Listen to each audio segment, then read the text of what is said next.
عزیز طلباء و طالبات، آج ہمارا موضوع ہے غزل۔ غزل کے تعلق سے جب ہم بات کرتے ہیں تو سب سے پہلے ہمیں یہ جاننا چاہیے کہ غزل کا جو یہ لفظ ہے وہ کس زبان کا لفظ ہے اور اس کے کیا معنی ہے۔ تو غزل عربی زبان کا لفظ ہے اور اس کے لفظی یا لغوی معنی عورتوں سے باتیں کرنا یا محبوب سے گفتگو کرنا یا عورتوں سے لگاوت کی باتیں کرنا، یہ تمام اس کے لفظی یا لغوی معنی ہوتے ہیں۔ جہاں تک اس کے اصطلاحی معنی کا تعلق ہے تو غزل سے مراد شاعری کی وہ صنف ہے کہ جس میں شاعر دو مصروں میں کسی خیال، کسی فکر کو وہ باندھتا ہے اور مکمل طریقے پہ اپنے خیال اور فکر کو صرف دو ہی مصروں میں پیش کرتا ہے۔ اب سوال یہ ہے کہ غزل کی ابتدا کہاں سے ہوئی؟ گرچہ یہ لفظ عربی کا ہے لیکن عربی میں غزل نام کی صنف نہیں تھی، بلکہ وہاں قصیدے کی صنف تھی، اور قصیدے میں جو تشبیب کے اشعار ہوتے تھے، اور تشبیب میں عام طور پر شاعر عاشقانہ خیالات کو باندھتا تھا، قلم بند کرتا تھا، تو ان عاشقانہ اور عشقیہ اشعار کو غزل کا نام دیا جاتا تھا۔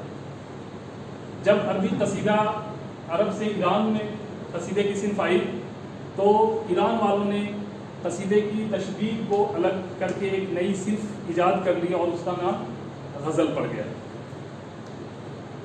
اب غزل کے فن کے بارے میں جب بات ہم کرتے ہیں تو اس کے اجزائے ترکیبی پہ پھر بات آتی ہے، تو سب سے پہلا جز جو غزل کا ہے وہ مطلع ہے۔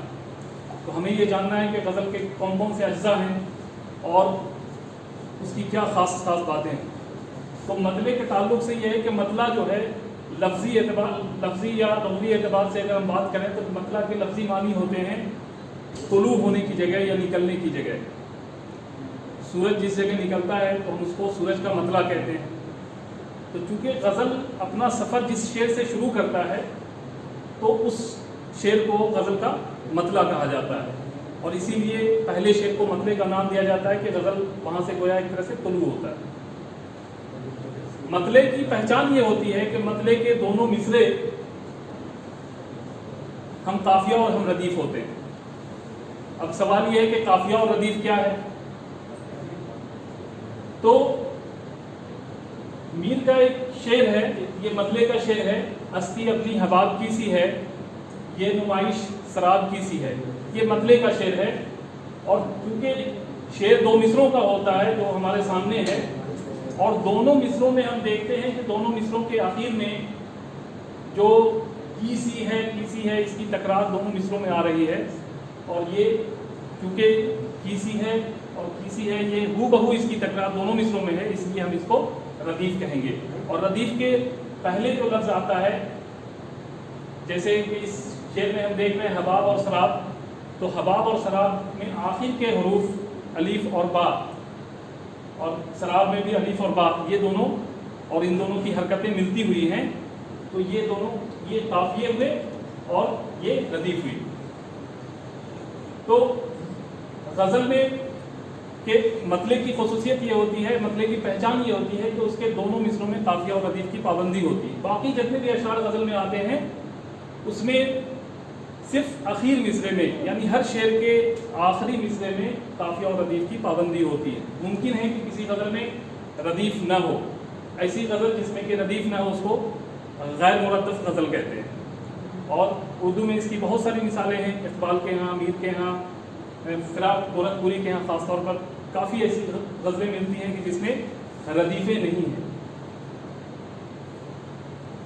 اس کے علاوہ بحر و غزل کی بات ہوتی ہے قافیہ اور ردیف کے علاوہ، کہ غزل کا جو شعر ہوتا ہے ظاہر ہے کہ اس میں ایک لے اور سر ہوتی ہے، تو غزل کے اشعار کو جب ہم کسی خاص لے میں، مطلب ہر غزل کسی نہ کسی بحر میں ہوتی ہے، اور اس بحر کو ناپنے کے لیے اس کو ٹکڑوں میں ہم جب توڑتے ہیں تو اس کے ذریعے جو ٹکڑے بنتے ہیں وہ بھی ٹکڑے ایک ردم پیدا کرتے ہیں جس کو کہ وزن کہا جاتا ہے.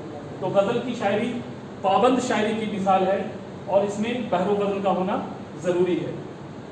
غزل کا جو آخری شعر ہوتا ہے وہ مقطع کہلاتا ہے. مقطع کے لفظی معنی ہوتے ہیں قطع ہونے کی جگہ یعنی کٹ جانے کی جگہ، جدا ہونے کی جگہ.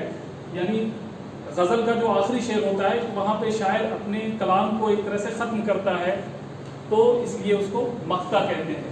مقطع کی پہچان یہ ہوتی ہے کہ عام طور پر شاعر مقطع میں اپنے تخلص کا استعمال کرتا ہے. حالانکہ یہ کوئی ضروری نہیں ہے کہ شاعر تخلص کا استعمال مقطع ہی میں کرے. ایسی بھی مثالیں ملتی ہیں کہ شاعر نے مطلع میں مقطع مطلب کہ اپنے تخلص کا استعمال کیا ہو، لیکن عموماً ایسا ہوتا ہے کہ مقطع میں شاعر تخلص کا استعمال کرتا ہے. مثلا غالب کا یہ شعر ہے کہ غم ہستی کا اسد کس سے ہو جز مرگ علاج، شمع ہر رنگ میں جلتی ہے سحر ہونے تک.